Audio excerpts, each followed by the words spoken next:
there's a quote, people regret way more the things they didn't do than things that they did do. I think what risk actually looks like is not doing something that you will then spend the rest of your life regretting. Whatever.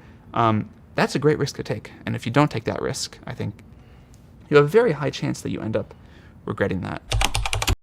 I know you spend a lot of time thinking about sort of what to work on. So could you talk a little bit about how to pick what's important to work on?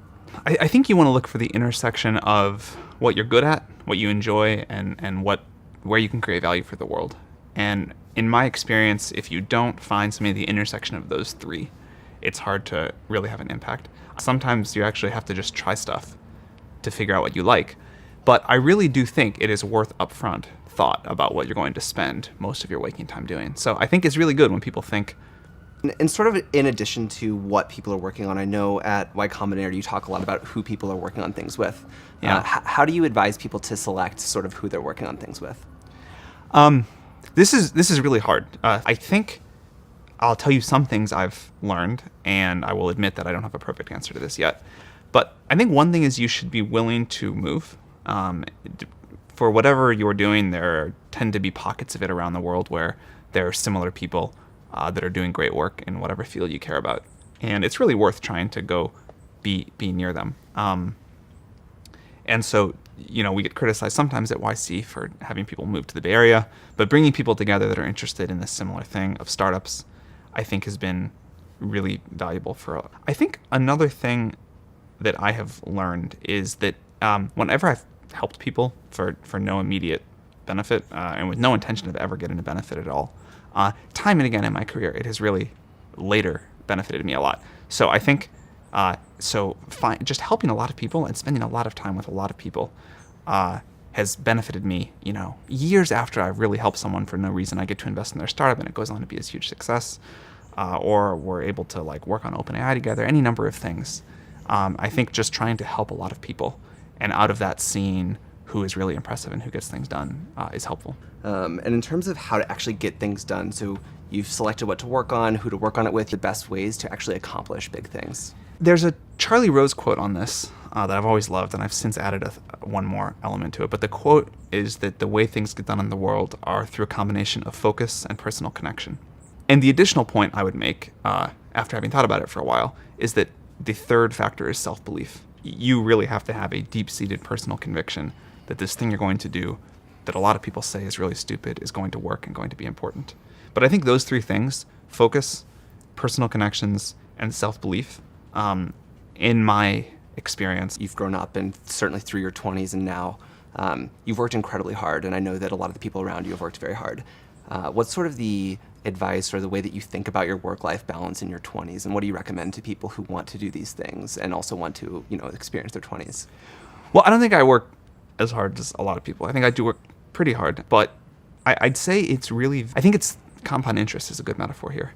If you work really hard at the beginning of your career and you get a little bit better at what you do every day, every week, every year, and you learn more and you meet more people and you just get more done, there's a compound effect. And it's far better to put that time in at the beginning of your career than at the end, because if you do it at the beginning, you get to benefit from it, for the rest of the time you work. So, one thing I always try to do is meet every person I had time for, go to everything I could, and just spend a little bit more time trying to learn and get better at what I do. And I think that is really valuable. The beginning of your career, I think in terms of setting the trajectory that the rest of your career follows, is the most valuable time. And so obviously you don't want to work all the time because your 20s are your 20s. And I think that if you do that, you tend to benefit from it later. Life is super unfair. Sometimes you also just get unlucky. And so all you can do is kind of maximize chances there. But I do think that working hard early in your career to get the leverage and the compounding effects is underrated and one of the most valuable pieces of advice that I never got. How do you decide when you've worked on something long enough and it's time to call it quits when you're just about to have that breakthrough? How do you make that distinction? Yeah, this is really hard. Knowing when to quit and knowing when to give up on something there's no perfect answer to that. But it's really challenging to even get that approximately correct. I think most people give up on things way too early. So the mistake that most people make is they try something it does not immediately work. You see this particularly in young entrepreneurs. It does not immediately work. After 7 weeks, they say, you know what, I tried this thing. It's just not meant to be, and I have too many other projects, and so they immediately give up. They take a very long time. There are a lot of critics. There are a lot of people who say this thing sucks. It's going to fail. It's really stupid. Most of the founders that I have spent a lot of time with that have gone on to be super successful spent a very long time on their idea when a lot of other people would have given up. A framework that I have for when to give up and when to keep working is it should be an internal, not an external decision. I think the best entrepreneurs I know, they make an internal decision about when to give up or when to keep working on something. It's basically when you have run out of ideas and something is not working, then it's a good time to stop. And so into this idea that you need a long time to do anything important, what's the source of motivation for people? Like, what should people be looking to find to be inspired or to keep going on these ideas for a long period of time? Yeah, I think if you don't actually believe what you're doing is really important. If you don't derive satisfaction from what you're doing, then you will not be able to sustain all of the bad things that happen in the incredibly long period of time that the bad things happen over. And so the only motivation that I have seen work for people over a long period of time is enjoyment in what they're doing and an intense belief that it matters, and ideally liking the people that they go to work with every day.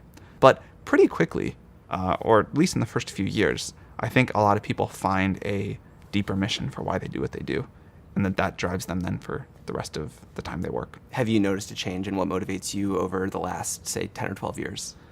Yeah, I mean, I think at this point, I am sort of only interested in things that I find sort of interesting and important. And early on, like a lot of other people, I think I was like, well, I want to make money. And I wouldn't say that doesn't motivate me at all, but it's honestly not a big factor at this point. There's a set of things that I think are important, and I want to work on those, is related to burnout. So I was told, and I thought for a long time, that you get burned out from working too hard. And at least in my own experience, what I found is that burnout actually comes from failing and things not working. And I find that I have infinite energy to work on things that I find interesting and that are working, and almost none to work on things that I either don't find interesting or aren't working. And many people then find that, and so when you look at really successful people and say, how do they get all those things done? It's they have the benefit of momentum. How do you think about the idea of taking risks in your career, and how should people think about it maybe differently than they currently do? I think people have terrible risk calculus in general. Even people who try to be really good about this are bad at it.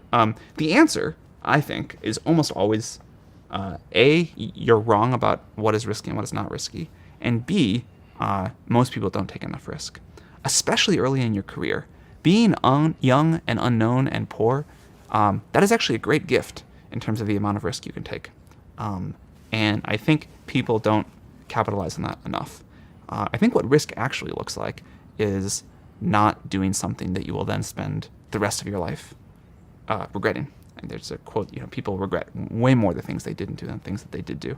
So if you really believe in something, if there's an idea that you're super passionate about, and you take a calculated risk to start a company, realizing you may forgo a couple of years of steady income at another job, and maybe people call you a failure or whatever, that's a great risk to take. And if you don't take that risk, I think you have a very high chance that you end up regretting that. I think the wrong kind of risk to take is where people don't actually do things or don't commit to something because they don't want to fail, and they overrate the risk of failure and the reputation damage or embarrassment or whatever.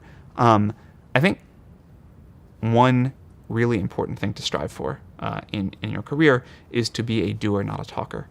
And the reason that people don't do stuff, one is it's hard, and two is it's risky.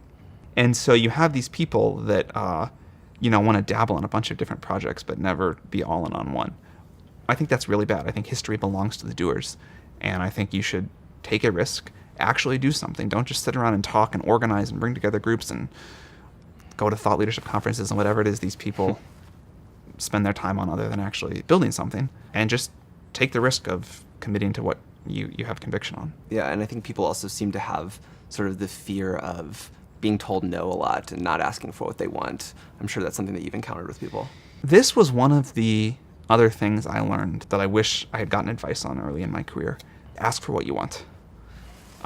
You will get told no a lot, but sometimes it will work. And I think you being willing to ask what you want. Another thing that I learned, you have to just live through it, is that each crisis gets less scary than the one before. And then the final question is, if you could leave young people who want to have a big impact with one or two pieces of advice, what would you tell them?